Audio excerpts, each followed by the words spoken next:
Our topic today is the effectiveness of high school manufacturing internships in the Cincinnati region.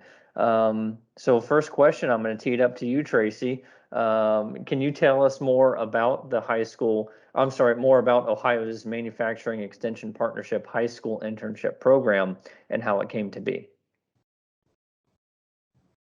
Traci, you're muted. Sorry about that. So TechSolve is the Southwest Ohio MEP, and we are part of a larger national network of MEPs across the country through the NIST MEP program. And, we really are here to serve the small and medium-sized companies and their needs to improve and grow. And obviously, in order to both improve and grow, you have to have a strong workforce, not only your incumbent workforce, but also your future workforce as well. And, we support Manufacturing Month, which is every October, and Manufacturing Day, which is every first Friday of October. But it's one thing to visit a manufacturer. It's quite another to actually have the opportunity to work in that company and really truly get to know the heart of that manufacturer, which is its leadership, its talent pool, and what it does on a day-to-day basis. So the Ohio MEP looked at the funding that it was getting and said, you know what? We need to make sure that we encourage manufacturers to engage with and give high school students the opportunity to actually work in manufacturing. And so we set up this high school internship program for two reasons. One, we always want to benefit the manufacturer. So for them, it provides a talent pool that can help them right now and work and help them with production, but also give them the opportunity to show them what their company is made of. And quite frankly, hopefully the end goal is for that high school student to become a full-time employee and or decide to continue in manufacturing. We see that as a win. And then quite frankly, when we started the program, a lot of manufacturers were hesitant to employ juniors and seniors, especially around certain equipment. So we wanted to debunk and demystify and make manufacturers feel comfortable that they could employ high school students and do it in a safe manner and a way that, was obviously respectful of the liability concerns that they had and that the students were protected and, would be able to learn and grow and be safe within their facilities. And then, of course, the second way it benefits is by the students. Ben Franklin said that tell me and I'll forget, teach me and I'll remember, involve me and I'll learn. Well, it's the see it, be it type of experience that this high school internship provides. We need to bridge a confidence gap with these students. We need to demystify and debunk misinformation that's out there about manufacturing. And the best way to do that is to provide opportunities for these students to work in these facilities, to see what incredible opportunities there are out there, no matter whether the student is going to start working immediately after high school, or if they're going to go to college and consider manufacturing as an end career industry, or anywhere in between, whether they've came out of, homeschooling, private high school, public high school, a career tech, these students need the opportunity to actually have hands-on experience and learn that manufacturing is not a dark, dirty, dangerous career, that there's a diversity of jobs on the shop floor, in the planning and engineering offices, marketing, accounting, you name it, you can still work in manufacturing. That there's a diversity of technologies from Industry 4.0 of working on IT and data extractions from machines, working with your hands, working more with computers, assembly, shipping, you name it. And even, technologies that haven't even been created yet that will be incorporated into these organizations. And then, quite frankly, the fact that there's going to be manufacturers that if you are a good fit and these students enjoy the learning opportunity, they could actually continue to work there after their high school internship, become apprentices, perhaps achieve stackable certificates. Perhaps the company has a policy that will help them as they become confident and will know what they want to focus on, and that will help both them and the company get a 2-year degree, get a 4-year degree, perhaps work on the company's on-the-job training opportunities.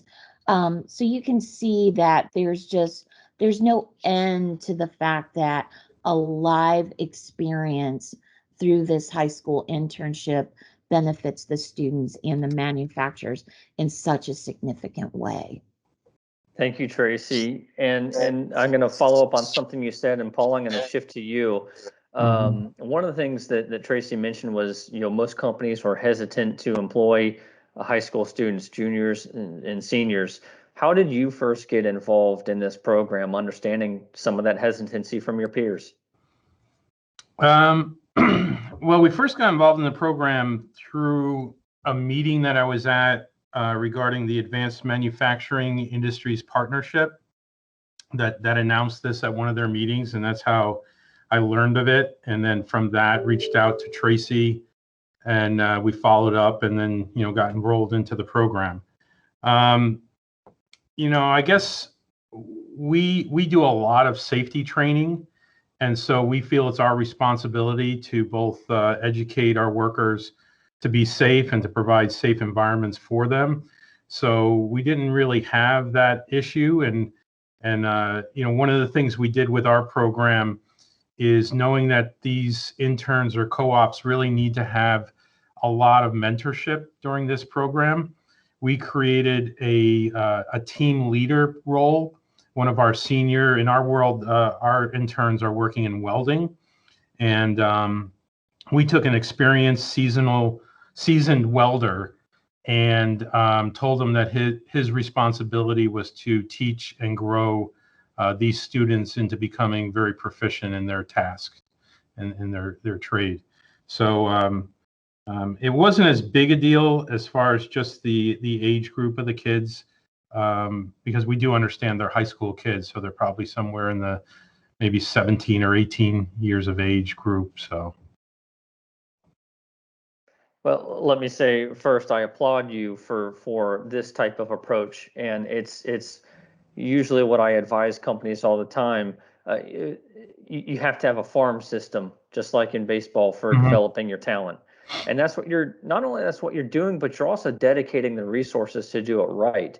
To providing someone to mentor, and starting with the safety aspect. I mentioned this in a previous podcast, and it rings true here. It's the old Chinese axiom: the best time to plant a tree was 30 years ago. The next best time is now, and that's what you're doing. You're starting now, growing your future talent. right. There are different strategies. You need people with experience, certainly, but you also have to cultivate a pipeline. So kudos to you for doing this.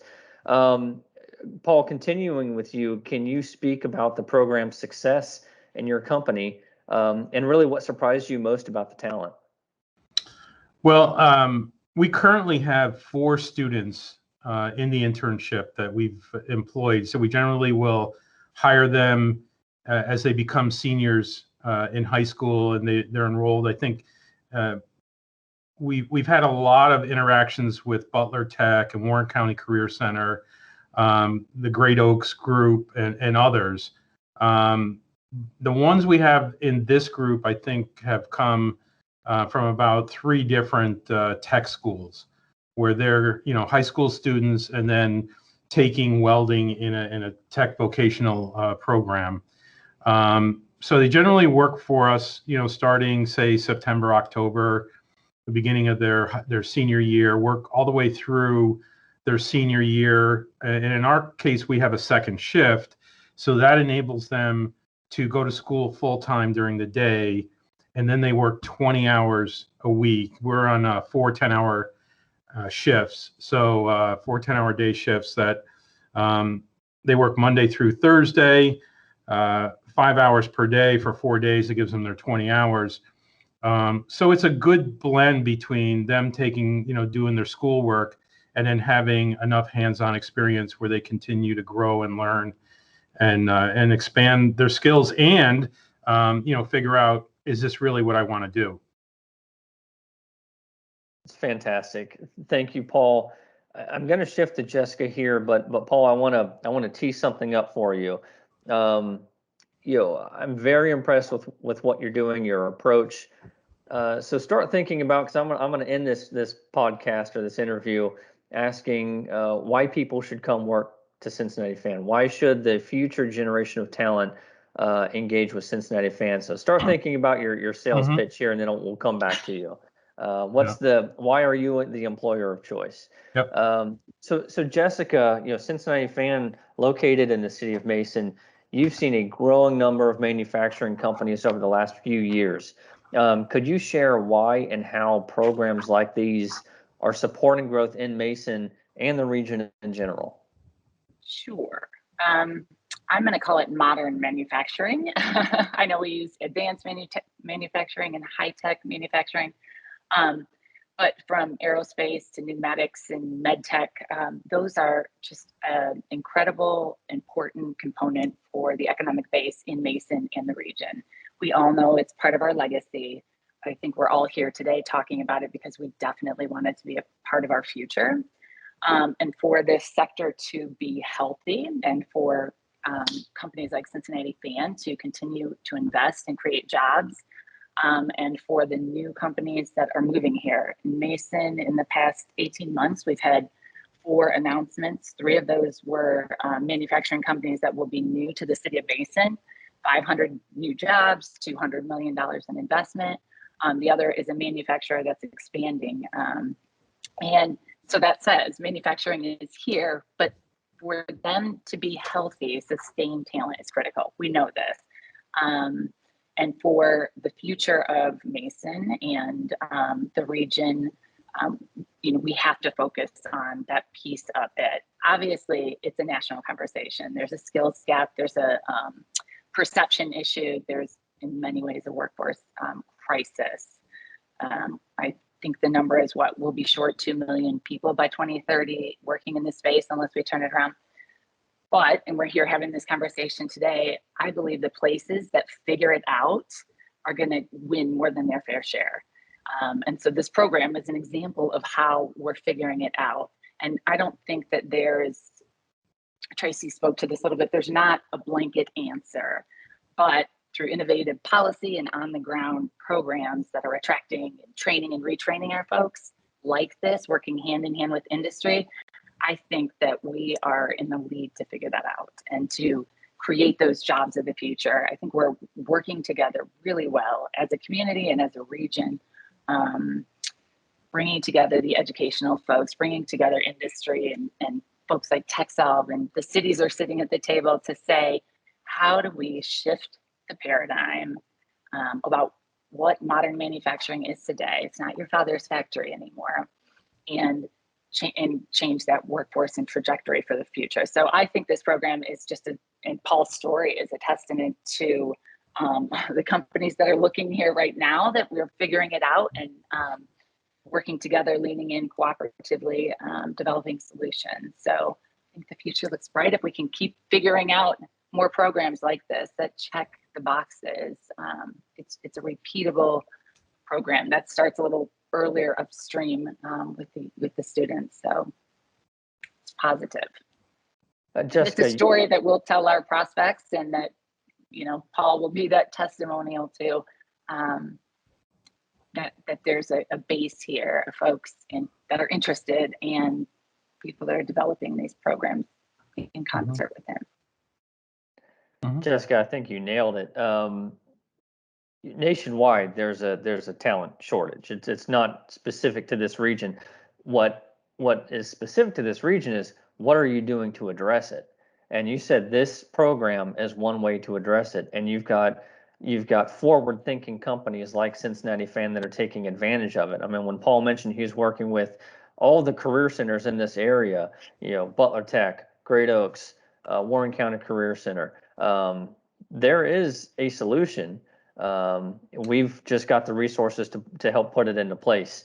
And it can be figured out. You just have to have the willingness, and you have to have the resources, and this region has both.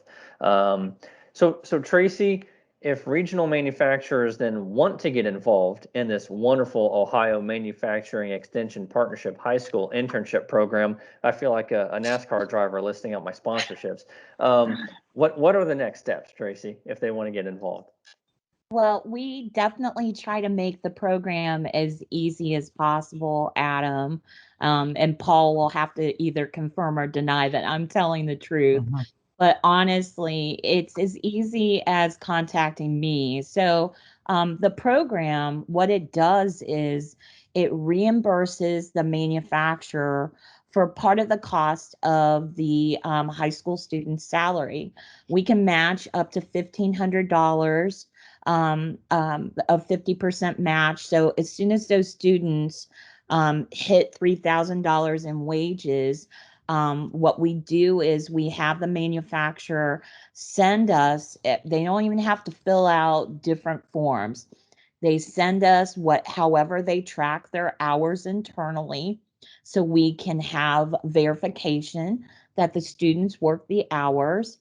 And I'm able to invoice the state and then reimburse our manufacturers and reward them for being forward thinking, and for people like Paul, who really truly embraces the program, hopefully help offset the cost of, having people dedicated to this program to truly be mentors and really be there every step of the way that the students work on it. And it's as easy as that. We set them up in our vendor system. We track that information, and then, of course, we love to go on site and try to take pictures or do video. So again, to do the whole see it, be it type of thing. And if they're not comfortable doing that, we don't do it. But if they are willing to share their story like Paul, that's the only thing that we ask them to do, is that share the good news and share the fact that we do this. Now, Paul had already gotten his interns, but there are manufacturers, that, they're very focused on day-to-day operations, and they don't really have the time to reach out, or they may not have a dedicated HR person. And we help them match up with interns. The interns don't always come from career techs. Sometimes they come from high schools where, our home schools, where the students just very curious about whether this is the right move for them. So we just try to match them up with somebody that's local, that it's easy for them to get there transportation wise, and we'll encourage them and set them up for success. So we do provide that assistance as well as the reimbursement if the manufacturer needs it. So honestly, TechSolve's here to make that program as easy and as administratively not burdensome as we possibly can. So Traci, what I heard is there's no excuse not to get involved. TechSolve is there to hold the company's hand from start to finish. Now, you mentioned if companies want to get involved, contact you. Traci, how would someone go about doing that? What's the best way to reach you if they want to if companies want to get involved? Sure. So they can call me at TechSolve. My number is 513-582-4745, or they can email me at Spencer and that's SPENCER at techsolve.org. And then you can always visit techsolve.org, and we do have information about the program on our website as well. Excellent. Thank you, Traci. And we're going to end this one on a high note. So, Paul, coming back to you, why should the future workforce come to Cincinnati Fan?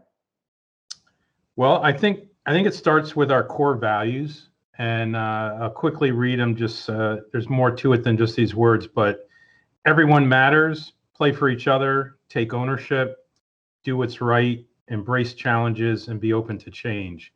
So we try and drive those concepts throughout the organization, what we do every day.